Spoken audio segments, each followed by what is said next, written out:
You are now listening to The Perfect Prana with Kyah Ann. What's poppin'? What's good? Hello, my friends. You are listening to The Perfect Prana Show on 88.1 FM WCRX, also available on Apple and Spotify. I'm Kyah Ann, your host and a yoga instructor on the Chicago scene, and I'm very happy and blessed to be here with you guys today. If you love yoga, this is the perfect place to be. And if you do not love yoga, this is still the perfect place to be, because we have the usual up for you guys. We have the yoga news, where I talk about what's going on in the world of yoga controversies. Sometimes if it's like a national day or something. Yoga Heals, where I bring on a special guest and have a conversation with them about their practice. And the weekly wellness challenge. But before we get into all of that, let's center ourselves. Let's take this moment to go inward. Let's take this moment to focus on our breath, our prana. Prana translating to breath as in the breath of life, our energy source, our life force, with many translations. But let's focus on that for a minute. So no matter where you're at, whatever you're doing, you're sitting down, you're sitting on the couch, you're sitting on the floor, you're laying in your bed, or you're driving in your car, going on a walk, you know, it could be anything. If you're sitting down, then sit up nice and tall, lengthen your spine, or if you're laying down, maybe just lay long. You can lengthen your spine and lay down, creating just a nice line of energy from your tailbone to your crown, so breath can effortlessly flow through you. Maybe plant your feet onto the ground. I know that's not possible for everybody, but just maybe. And lately I've been doing this to help me release tension from my shoulders. So everybody, just take a deep breath in, shrug your shoulders all the way up to your ears, and then exhale to drop them down like, and just imagine me dropping down my shoulders intensely. And we could do that one more time. Inhale to shrug your shoulders up, and then exhale to just drop them down. Good. Feel stillness in your entire body. The only thing moving is our belly with our breath.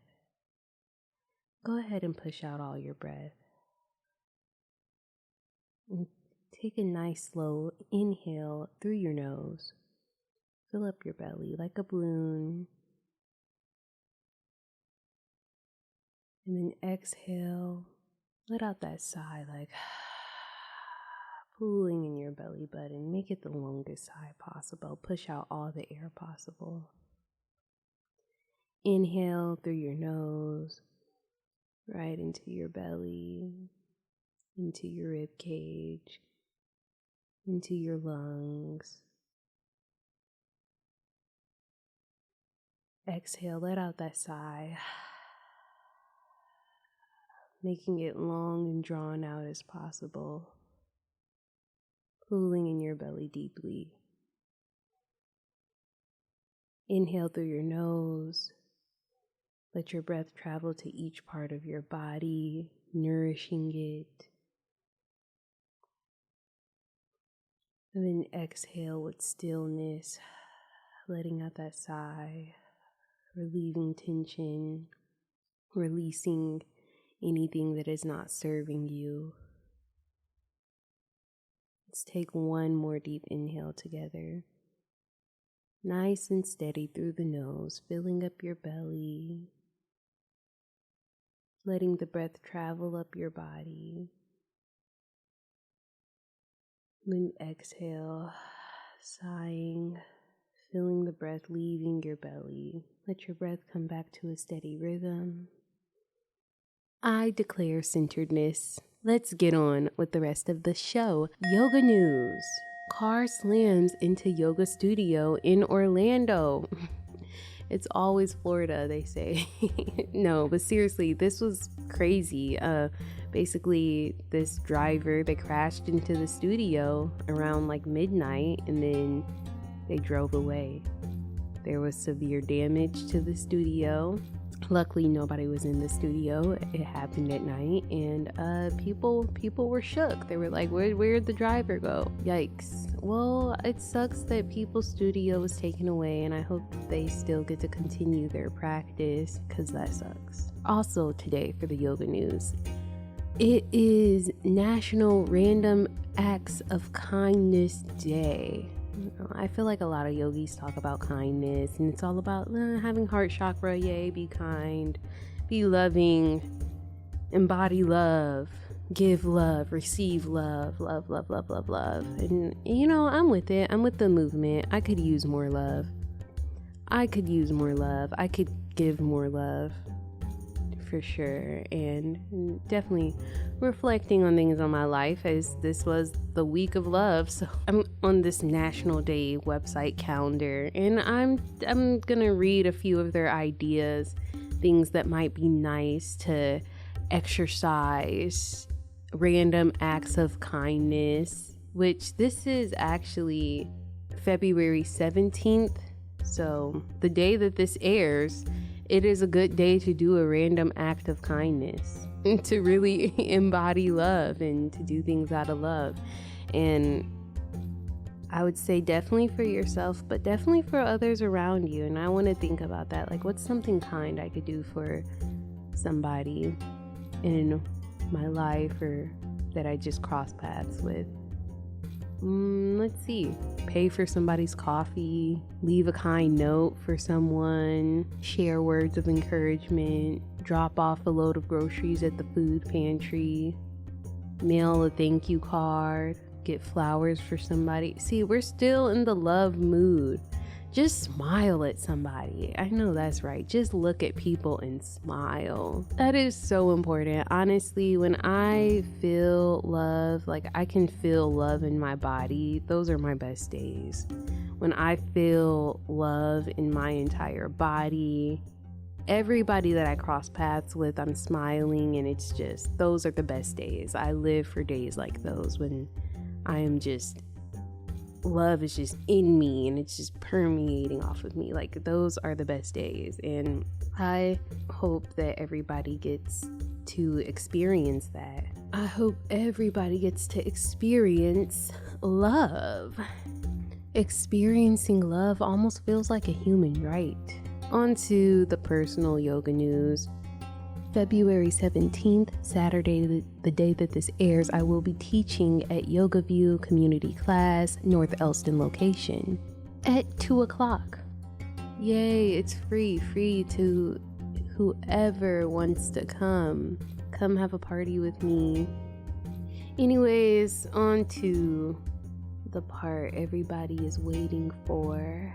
Yoga Heals, this week's guest, Deb Weinman. She was actually one of the teachers to lead my yoga teacher training, and I am so appreciative of the energy she brought to the training. She definitely is such a sweet lady. She trained in 2008 and she's been teaching ever since, and her mission is to create a welcoming, brave, inspiring and judgment-free space where individuals can come together, explore, learn, and experience the transformative practice of yoga. That's pretty accurate. She definitely stuck by that. I definitely admire that she teaches all types of communities, and that was very big for her. So yeah, let's just get on with the interview. Thank you so much for coming on my show. How are you doing today? I'm good. I'm really good. Thanks. It was just Valentine's Day. Was it a good day? Did you feel the love? It was. Oh, I did feel the love. I didn't have any expectations. When I was younger, it was like, okay, who's going to send me a Valentine-gram? Who's going to send me flowers? What am I going to do? Do I have a partner? This Valentine's Day really caught me at a time where I feel very content. My husband and I were both really busy, and so we carved out a little time to have a quick dinner. But I feel loved. Oh, that's so sweet. I'm so glad that you feel loved. You deserve to and feel I've been that. I've been practicing a lot of self-love for the last few years, very intentionally. So that helps. Yes, ma'am. Okay, so the real question that I ask all of my guests is, when did you start practicing yoga and why do you still practice yoga today? Okay, so let's go back oh, 25 years ago. I had two small kids. I moved to a new community. I left a corporate job. I was grieving the sudden loss of my father. So I kind of had a lot going on, and I just quit my job cold turkey. We moved, and I was seeking community. And I had dabbled a little bit in yoga, when I was living in the city of Chicago, and then I moved up north to the suburbs. And I found a yoga studio, and I loved the conversations we were having after class. I loved how I felt physically, but also just I early on felt that this is I'm onto something. So I just started taking classes. I put my kids in activities or had babysitters so that I could run to yoga, and it really helped me navigate a busy life as a mom, and make me feel a part of something bigger. Mm. So And that was like in my early 30s. And then when I turned 40, I decided I'm going to do a teacher training. I didn't know anyone who had done one, except one person actually. And I asked her all about it. And she encouraged me to take a yoga teacher training, a 200-hour. And that was when I was 40. Now I'm fast forward 55. I've been teaching for 15 years, and it's kept me it's kept me going. It's why I'm here. I really see my yoga practice as a life practice that helps me navigate, the ups and downs, the inevitable ups and downs. And it helps me connect to my heart when I'm on the mat. I practice a variety of styles of yoga, but when I'm on my mat connected to my breath and movement, I I connect to my essence in a way that no other activity really helps me do. And so it just keeps me authentic. It keeps me understanding myself. Hmm. Thank you so much for sharing that. I like that. I mean, you touched on connecting to your heart, connecting to your essence. And I really like that you brought up, I mean, why you started practicing was for community, because that is something that is very important and that a lot of people are looking for these days. I guess, do you have any advice? Like, let's say somebody is looking to find community through yoga. And okay, just going to go to this yoga class at this yoga studio. How do you really build community there and like feel like you're a part of the community? Because it's like I could go to a class and then like, it's like, okay, thank you. And Right. then bye. like, Totally. It can be really intimidating. Actually, that's why a lot of my time I spend bringing yoga to different communities, people who wouldn't normally come into a yoga studio, because I do understand that they're hard to find. Um, and it can be intimidating if you don't have a friend to go with. But I can say that and so many of the teachers that I'm with on a daily basis, we all strive to create really welcoming, safe spaces that everyone feels welcome. And I always ask I always suggest when I start a class that people turn to the person next to them and say hello. I really feel like I have a little hashtag, yoga friends are the best friends. You don't have to know anything about them. Age doesn't matter, where they're from, what they do, but we're all here to just feel better and do better. And so that immediately creates a bond. And yes, I would, any listeners that are thinking about uh, starting a yoga practice. There's also lots of online stuff. So maybe just get a sense of what this practice feels like. There's so many different styles, but just, find a studio and try it out. And I think that people will find like-minded, like-hearted souls next to them. In the spirit of Valentine's Day, I do want to ask you something is when do you feel loved and appreciated the most, and how do you show love and appreciation? Mm. What a beautiful question. I feel love and appreciated when mm, when I'm sharing yoga with people, when I'm either in the seat of the teacher or just in the community practicing together. Like I said, when we first started talking, yoga really helps me connect with my heart. Some things you just can't touch or see, you got to feel with the heart. And yoga helps me do that. And so that's where I can really access the the heart center. I show love just by being myself. And yoga helps me get to that place where I can really be myself instead of the narratives or the beliefs or, outdated thoughts. Yoga helps me really connect with what's true. And that's where I can feel that exchange of love when I'm operating from a place of truth and wholeness. Mm. Truthfulness, another part of yoga philosophy. That is a good point. When the people around you, like some people might not be receptive to yoga, how do you show love to them? Mm. Well, I just without judgment. I mean, I remember when I first started teaching and some of my friends didn't want to, I don't know, for whatever reason, they were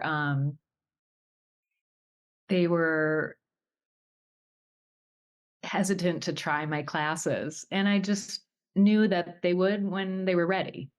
And so I just tried not to have any judgment. Um, and yeah, I feel like it's not the only way in to the heart. For me, it's a way that really works and elevates my life. But there are so many other ways. And so I just hope that um, mm, we can still connect through the heart, um, but not necessarily it needs to be on the yoga mat. Mhm. Right. I love that you said that though. That's been the theme of my life lately. Step out of judgment into curiosity. It's my Yes. teacher always says that. And that is really important because I've been recognizing like nobody likes to feel judged. They don't Mhm. like to feel judged. And then like it just doesn't feel good to judge people either. Um, Mhm. it like, working to understand people and just hold space for people. So that's kind of like, I don't know, been the theme of life lately and considering that it's Valentine's Day. So I Yes. just had to ask you that. I felt loved in the teacher training by you and the other teachers. And I am really glad that you guys shared that practice with us. So it That was, was the best summer. it was a time. A love fest. No, thank you so much, Deb. I will be putting your website in the show notes and or if you wanted to say anything or add anything, feel free. But I guess I was gonna ask you next, just to lead us through a quick pranayama, your choice. Like, yeah, just a few breaths. Sure, sure. Okay, well, first I want to say before we sit and have a moment together that I'm so proud of you and I'm so happy for you and happy for your listeners. I really appreciate you prioritizing wellness. When we're well, we can change the world. We can elevate the world. So thank you for making it more accessible to more people. Thank you so much. For everyone listening, just take a moment to get comfortable. Close your eyes if that's comfortable for you, or just soften your gaze. Feel grounded in your base. If you're sitting or standing, just feel the earth below you and reach up through the crown of the head.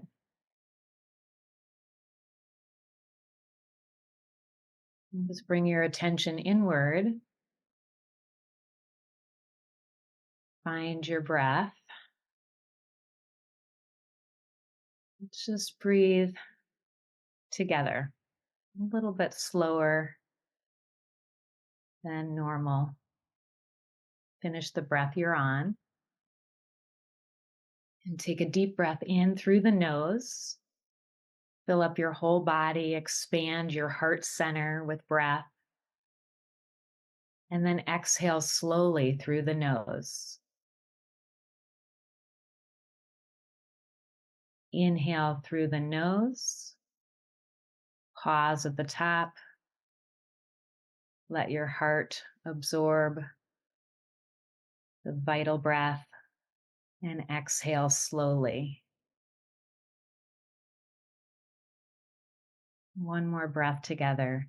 Inhale, vitality, love, vibrancy. And exhale, sending that out into the world.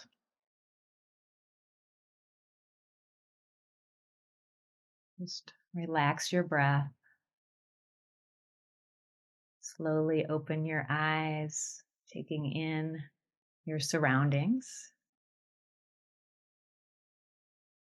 And just know that sometimes it just takes 3 conscious breaths to completely change the trajectory of your day. Thank you so much, Deb. Namaste. You're welcome, Kyah. This is the Perfect Prana Show on 88.1 FM WCRX, Saturdays at 10 a.m., Sundays at 9 a.m. Also available on Apple and Spotify. Weekly Wellness Challenge. Last week's challenge, if you don't know, you're going to know that I've been following yoga philosophy for my challenges this season. I've been going in order. We did Asteya, non-stealing, last week, and the challenge was to reflect on things that you feel that you are lacking and to affirm that you are abundant, because the root of stealing is lacking. Anyways, on to this week's weekly challenge. Since we're going in order, brahmacharya, which translates to the right use of energy. Oftentimes this one is translated to celibacy or chastity. It really just depends on who you ask. But, I read a little bit about it, and I, looked up different sources on the internet. And then I also pulled out my book, Yoga Sutras of Patanjali, interpreted by Mukunda Styles. Brahmacharya translates to behavior that respects the divine as omnipresent. The source on the internet says it translates to behavior which leads to Brahman, and Brahman is the creator in Hinduism. So the divine, and I'm like, okay, so this is just a lot. Like, how am I going to make a challenge out of this? Like, how can we observe Brahmacharya? What can we actually do to observe this? So then I started thinking, okay, when I think of the divine, I do think of creator. I think of creativity. And when I think of getting in touch with your higher self or embodying the divine in yourself, it is being creative, creating things for yourself and for other people, creating environments, creating life, creating. There's just so much to create, everything does start from within ourselves, and then we grow it into so much more, and that's amazing. But what can we do for a little small challenge this week? This week I decided that this week's weekly challenge will be for us to create. I really do feel my highest self when I am creating something, especially when it's good. It could be anything you want, just for a couple ideas. If you like to write, even if you don't like to write, you just want to try it out. Maybe you can create a poem. You can write a poem. That's creating. You can write a song. That's creating. You could draw a picture. That's creating. Me personally, how I like to create, I like to cook. I like to make meals, really good meals for myself, to my, what I think is good. This week, maybe I will create a meal that's not my go-to. Maybe, normally I'm just like a beans, rice, cabbage kind of girl. Maybe this week I'll create a salad. I'll make a salad or something. I don't know. There's just so many ways to create. It could be writing or some form of photography. You can create your own yoga flow. If you're the type of person where you usually get your practice on the internet or at a class, maybe try creating your own yoga flow this week. Maybe you can design something. I don't know, just something where you're tapping into your creative energy, because I do feel like that is something that leads us a little bit closer to Brahman, or our divine energy. That's just my opinion though. And I feel like that's only a start. That's like the surface of behavior that's in line or leads to Brahman, or that respects Brahman. But I definitely feel like one of the first steps is to just create something. Create more, consume less, balance it out. We consume a lot. So let's create something. Even if we consume the things that we create, let's create it, just at least one thing this week. There is complete freedom with this, by the way. Whatever you have, if you already have a creative hobby or something, and I just say practice that and embody your divinity when you are doing your creative hobby. If you don't, I say try something out. Try something that's creative. It feels like you have to be creative to do this. Just try it out, Anyways, that's the show. It was a short show this week. But before we go, I always like to end with a quote. And I chose this quote in relationship to last week, because I did touch on enlightenment a little bit, and I don't know, I just wanted to read something out of a book about enlightenment. This is Yoga Beyond Belief, Ganga White, and it was one of my books from teacher training. But basically the quote is, enlightenment is not a place we get to, nor an attainment, but an endless journey of seeing, learning, awakening, and reawakening. And let me tell you, that deeply resonates with me. And I don't know who else that resonates with, but anyways, it's been lovely talking with you guys this week. This is the Perfect Prana Show on 88.1 FM WCRX, available on Apple and Spotify. And with that being said, may the divinity within me bow to the divinity within you. Namaste.